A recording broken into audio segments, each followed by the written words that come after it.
Welcome back to Tales Arcane. A really simple way to level up your D&D combat is to improve the maps on which the combat occurs.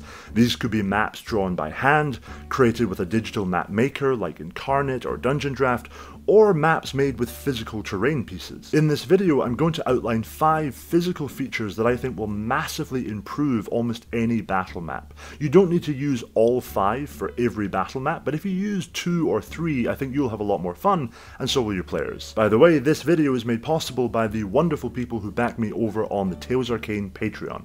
When you join my Patreon, you can get access to more than 1,000 pages of my original D&D content, including travel encounters, campaign settings, adventures, battle maps, and a lot more. There's a link to the Patreon down below this video. A choke point is a part of the map where the terrain forces players and enemies into a narrow space, potentially one where they have to move single file. If you don't have any choke points on your map, if your map is just a big wide open space, this is what's probably going to happen. Players who are running melee-focused characters like barbarians or champion fighters are going to run across the map towards the biggest enemy they can see and then stay in that area for the remainder of the fight. Meanwhile, the ranged attackers like archers and spellcasters are going to hang back where it's pretty safe and make their attacks from a distance. By the second round of combat, most players will have found their position for the battle and will probably stay there for the remainder of the combat. Gradually, each round is going to start to feel more and more similar because people aren't really moving and interacting with the map, and things could start to drag. To make things more interesting, we want to build 1 or 2 choke points into the map. A choke point could be a gap in a wall, a narrow alleyway, a narrow bridge, and so on. This is going to do 2 things. Firstly, it's going to disrupt the flow of movement across the map. Let's imagine that your players are having a battle in a forest clearing, and instead of just having a wide open space, we're going to have a fast-moving river cut through the middle of the map. Across this river we'll have 1 choke point, which is a narrow wooden bridge. Then further up the river we'll have a slightly wider choke point, a place where the river is shallow enough for people to wade across it, albeit slowly through difficult terrain, and albeit with the risk of rapid currents pulling them away downriver. The players are on one side of the river and the enemies are on the other, and as combat begins, those melee fighters who would previously just have ran straight towards the enemies now have some choices to make. Do they go for the narrow wooden bridge, a more reliable option but one that carries with it some risks due to the single file they might be forced into while crossing it? Or do they take a little bit longer, go upstream and cross the ford, taking the risk of being caught in the rapids but potentially being able to get more people across at once? There's strategy involved, whereas before there was just a mad dash into action. Another big benefit that choke points bring to your map is their ability to swing the battle in the favour of the person controlling that choke point.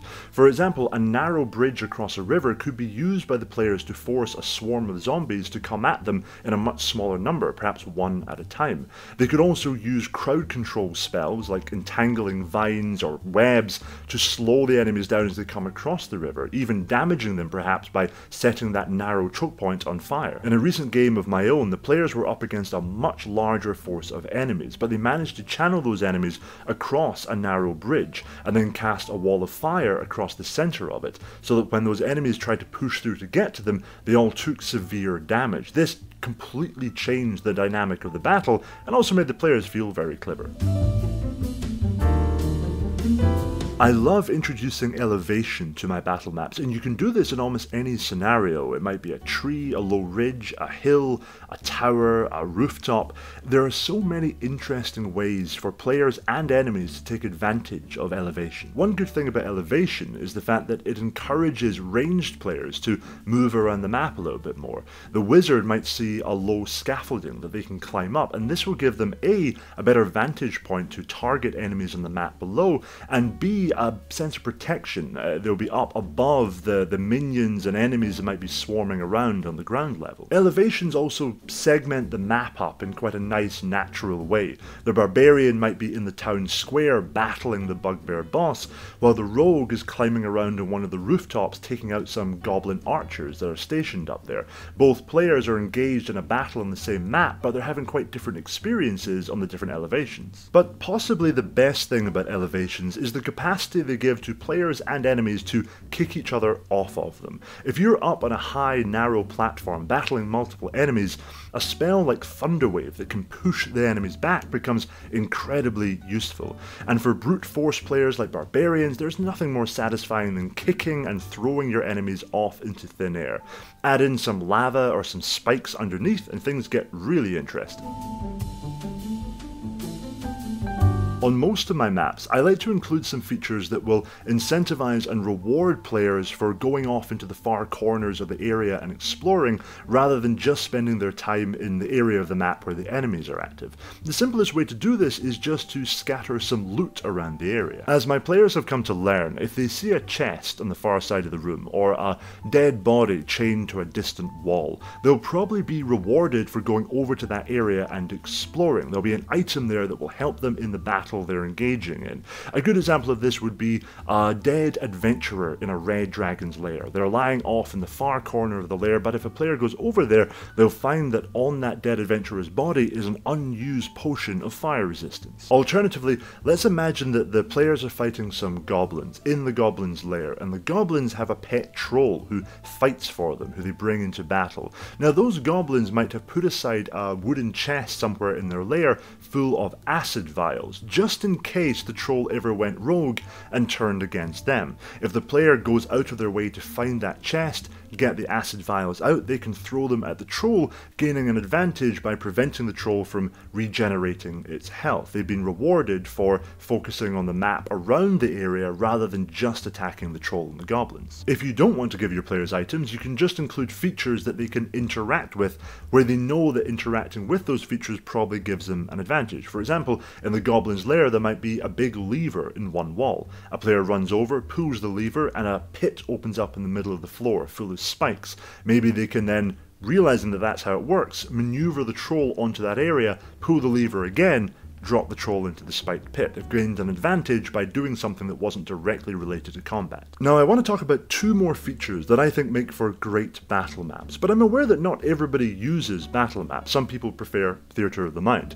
Theatre of the Mind can be fantastic, as long as you're vividly describing the environment around the players.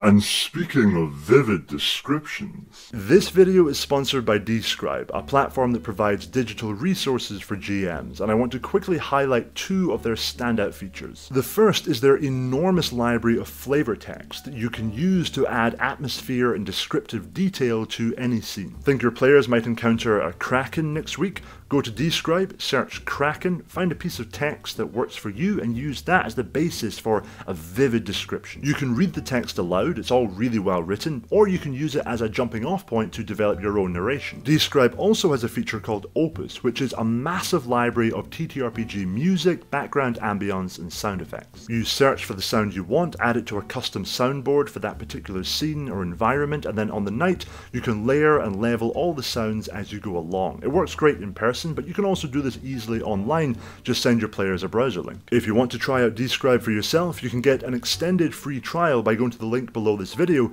and using the coupon code TalesArcane, all one word, all caps. Thank you to Describe for sponsoring this video and for sponsoring loads of my videos recently. They've really made my shift to full-time content creation a lot smoother than it would have been otherwise. Now, let's talk about maps.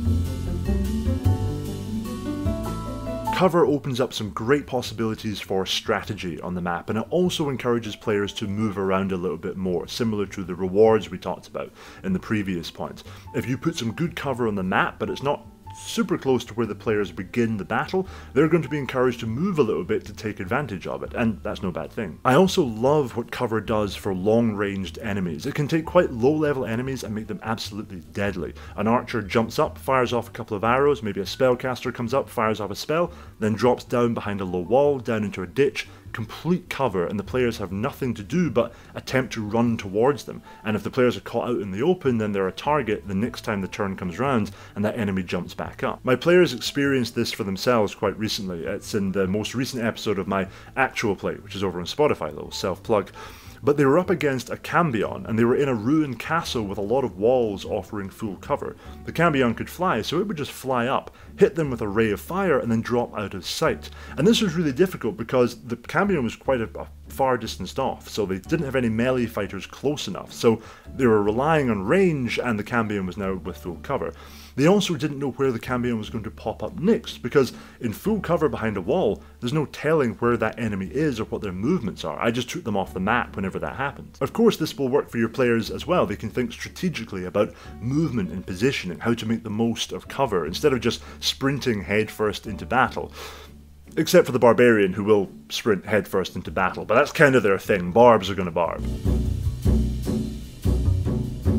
Finally, include some features on your battle map that can change as the battle goes on, either randomly or as the result of player or enemy actions. A simple example of this would be to include some barrels of oil on the map. You mention to the players that oil is visibly leaking from the barrels, so they can put 2 and 2 together in their head, and one of them will eventually fire off a fire arrow and set that thing ablaze. And now the battle map has changed. There's an inferno in one corner, and perhaps a smoke screen rising. Perhaps areas are now catching fire as the fire spreads. The map is no longer static. Another example of this could be a wooden walkway that runs around the map, is being used by enemies, and is supported by rotten wooden pillars. A quick-thinking player might spend their turn attacking the pillars, causing the walkway to collapse. Now, part of the map is maybe no longer accessible, enemies are being forced to use a different route, and any enemies who were on the platform when it collapsed will have taken damage. Also, if I'm running a boss fight, I like to give the boss some abilities that will do this, that will change the map. For example,